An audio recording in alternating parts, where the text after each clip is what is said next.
Bismillahirrahmanirrahim. Assalamu alaikum students. Welcome to study science at home. Today we will understand a second law related to gases, that is Charles law, from unit number 5 physical states of matter. 1787 में जे Charles जो कि एक French scientist था, उसने temperature और volume में एक relationship को स्टडी किया। उसने स्टडी किया कि अगर टेम्परेचर को इंक्रीज़ करते हैं तो गैसेस के वॉल्यूम पे क्या अफेक्ट होता है। ये एक जनरल नॉलेज की बात है कि हर पर्सन को इस चीज़ का आइडिया है कि जब भी हम टेम्परेचर इंक्रीज़ करती हैं, या आपने आमतौर पे सुना होगा यूजुअली कि गैसेस जो हैं वो गर्म होकर फैलती हैं। जब भी आप साइंस सब्जेक्ट्स पढ़ते हैं, गैसेस के बारे में कहीं भी आपने पढ़ा होगा, डिफरेंट जो स्टेट्स ऑफ मैटर है उसमें स्टडी करते हैं, तो गैसेस जो हैं उसके बारे में आपने पढ़ा होगा, क्योंकि इनके इंटर मॉलिक्यूलर स्पेसेस जो हैं वो काफ़ी ज़्यादा होती हैं। जो मॉलिक्यूल्स हैं उनके दरमियान में एम्प्टी स्पेस होती है, जिसकी वजह से जो है इंटर मॉलिक्यूलर फोर्स भी वीक होती है, और जब हम इसका टेम्परेचर राइज करते हैं तो गैसेस जो हैं वो गर्म होकर फैलती हैं। इसकी कॉमन एग्जांपल आप लोग ये देख सकते हैं कि समर में मोस्टली जो डिफरेंट व्हीकल्स हैं उनके टायर्स वगैरह जो हैं वो बर्स्ट हो जाते हैं। उसकी वजह क्या है कि जो गैस है वो ज़्यादा जो है वॉल्यूम ऑक्यूपाई करता है, वो फैलती है। गैस गर्म होने की वजह से, टेम्परेचर हाई होने की वजह से समर सीज़न में, तो प्रेशर एक्सर्ट करने की वजह से जो डिफरेंट व्हीकल्स के व्हील्स के ट्यूब वगैरह है वो फट जाती है। तो जो गैसेस हैं उन पे क्या टेम्परेचर का इफेक्ट होता है कि उनका वॉल्यूम हमेशा टेम्परेचर राइज करने से वॉल्यूम जो है वो इंक्रीज़ होता है। तो इसी रिलेशनशिप को 1787 में जे चार्ल्स जो कि फ्रेंच साइंटिस्ट था उसने स्टडी किया। उसने क्या कहा, उसने कहा कि जो volume of given mass of gas directly proportional है एब्सोल्यूट टेम्परेचर के। एब्सोल्यूट टेम्परेचर हम केल्विन स्केल को बोलते हैं। ये एब्सोल्यूट टेम्परेचर क्या होता है, जो चार्ल्स है इस चैप्टर में डिफरेंट जो आप न्यूमेरिकल्स वगैरह सॉल्व करते हैं उसमें आपने देखा है कि आप केल्विन स्केल को ही यूज़ करते हैं। अगर डिग्री सी में भी कोई वैल्यू गिवन होती है तो आप उसको पहले केल्विन में कन्वर्ट करते हैं और उसके बाद जो है उसको सॉल्व आउट करते हैं डिफरेंट न्यूमेरिकल्स वगैरह में भी। तो उसका क्या, उसकी स्टेटमेंट क्या थी ला की कि किसी भी गैस का जो गिवन मास है वो डायरेक्टली प्रोपोर्शनल है एब्सोल्यूट टेम्परेचर के, यानी जितना टेम्परेचर होगा उतना ही उसका वॉल्यूम होगा। अगर टेम्परेचर राइज करेगा तो वॉल्यूम भी इंक्रीज़ करेगा, लेकिन प्रेशर को जो है यहाँ पे कांस्टेंट रखा गया। लास्ट जो हमने बॉयल्स लॉ पढ़ा था उसमें वॉल्यूम और प्रेशर में जो है वो रिलेशनशिप को स्टडी किया गया था और टेम्परेचर को कांस्टेंट रखा गया था। जबकि यहाँ पर क्या है कि जो टेम्परेचर और वॉल्यूम में जो रिलेशन है उसको स्टडी किया है और जो प्रेशर है उसको कांस्टेंट रखा गया है। इसको हम मैथमेटिकली किस तरह से लिखेंगे, वॉल्यूम और टेम्परेचर डायरेक्टली प्रोपोर्शनल है एक दूसरे के, एक चीज़ इंक्रीज़ हो रही है तो दूसरी भी राइज करेगी। जब हम यहाँ से प्रोपोर्शनैलिटी का साइन ख़त्म करते हैं तो हम हमेशा इक्वल का साइन लगाते हैं और साथ कोई कांस्टेंट लिखते हैं। यहाँ पे के जो है वो कांस्टेंट है। अगर हम कांस्टेंट को यहाँ राइट पे रहने दें तो ये जो टेम्परेचर है यहाँ पे मल्टीप्लाई हो रहा है वो यहाँ पे आके डिवाइड हो जाएगा, तो V/T जो है वो कांस्टेंट के इक्वल हो जाएगा। अगर हम कंसिडर करें कि टेम्परेचर T1 पे जो ओरिजिनल वॉल्यूम था वो V1 है, तो टेम्परेचर के राइज़ करने से जब टेम्परेचर इंक्रीज़ कर गया, यानी उसको हम अब T2 से एब्रीवेट करेंगे, जो सेकंड टेम्परेचर होगा इंक्रीज़ होने के बाद, तो वॉल्यूम भी चेंज हो जाएगा, उसको हम V2 से जो है वो रिप्रेजेंट करेंगे।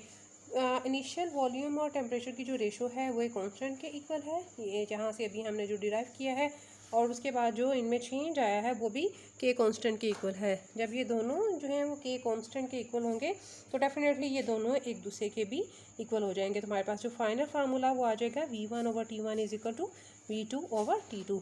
इसी फार्मूला को जो है वो हम न्यूमेरिकल्स वगैरह सोल्व करने के लिए यूज़ करेंगे। चार्ल्स लॉ को एक्सपेरिमेंटली वेरीफाई करने के लिए अगर हम एक सिलेंडर में गैस लेते हैं, ये सिलेंडर जो है ये मूवेबल पिस्टन के साथ फिटेड है, ऊपर से यहाँ पे टॉप पे जो है ये पिस्टन मूवेबल है, यानी ये ऊपर नीचे मूव कर सकता है। हम क्या करेंगे, एक सिलेंडर में कुछ गैस लेंगे जिसका इनिशियल वॉल्यूम जो है वो 50 सेंटीमीटर क्यूब है और टेम्परेचर इनिशियली क्या है 25 डिग्री, जो जिसको हम रूम टेम्परेचर का नाम देते हैं। तो रूम टेम्परेचर पर इस गैस का वॉल्यूम जो है वो 50 सेंटीमीटर क्यूब है।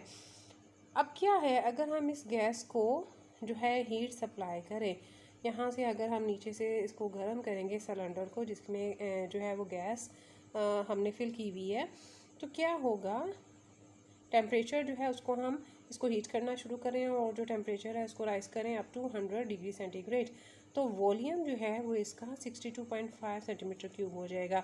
इनिशियल वॉल्यूम 25 डिग्री पे जो था वो 50 सेंटीमीटर क्यूब था, लेकिन जब टेम्परेचर जो है वो इंक्रीज़ हुआ 100 डिग्री सी हो गया, तो वॉल्यूम जो है वो भी इंक्रीज़ हो गया, जो कि 62.5 सेंटीमीटर क्यूब हो जाएगा।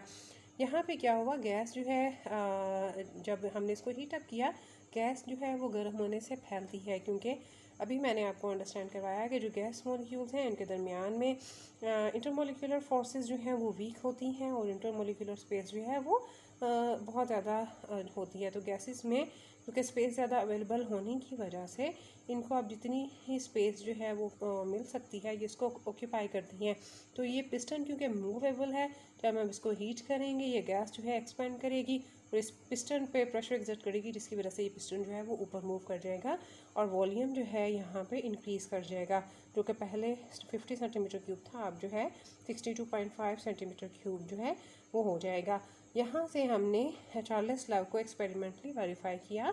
क्या वेरिफिकेशन है, इसकी स्टेटमेंट क्या थी कि अगर टेम्परेचर जो है उसको हम इंक्रीज़ करें तो वॉल्यूम भी इंक्रीज़ होगा, लेकिन हमें प्रेशर को कांस्टेंट रखना है।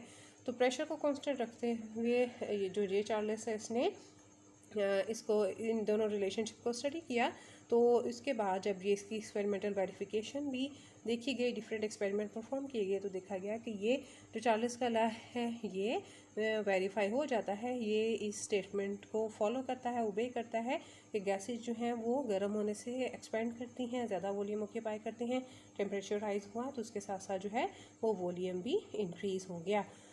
आई होप आज का लेक्चर आपने अच्छी तरह से अंडरस्टैंड कर लिया होगा। Boyle's law and Charles law, they are very important from board examination point of view.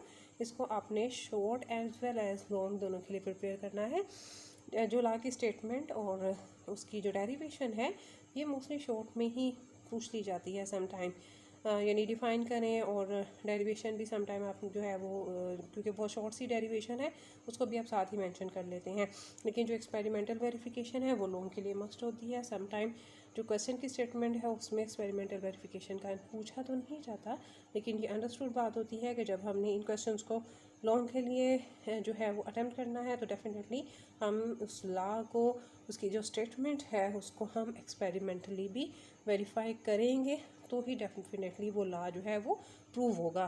तो यानी उसको जो लॉ की स्टेटमेंट है उसको एक्सपेरिमेंट के साथ प्रूव करना भी ज़रूरी होता है, वो भी मस्ट होता है। ठीक है, आपने इन दोनों क्वेश्चंस को अच्छी तरह से अंडरस्टैंड कर लेना है और बोर्ड एग्जामिनेशन के लिए आपने रेडी कर लेना है। आई होप आपको बहुत अच्छी तरह से अंडरस्टैंड हो गया होगा कि बॉयज़ लॉ और चार्ल्स लॉ दोनों में डिफरेंस क्या है और इसमें हम कौन सी जो डिफरेंट वैल्यूज़ हैं उनका रिलेशनशिप स्टडी करते हैं और उनको एक्सपेरिमेंटली किस तरह से वेरीफाई करते हैं। अपना बहुत ख्याल रखिएगा। अल्लाह हाफिज़।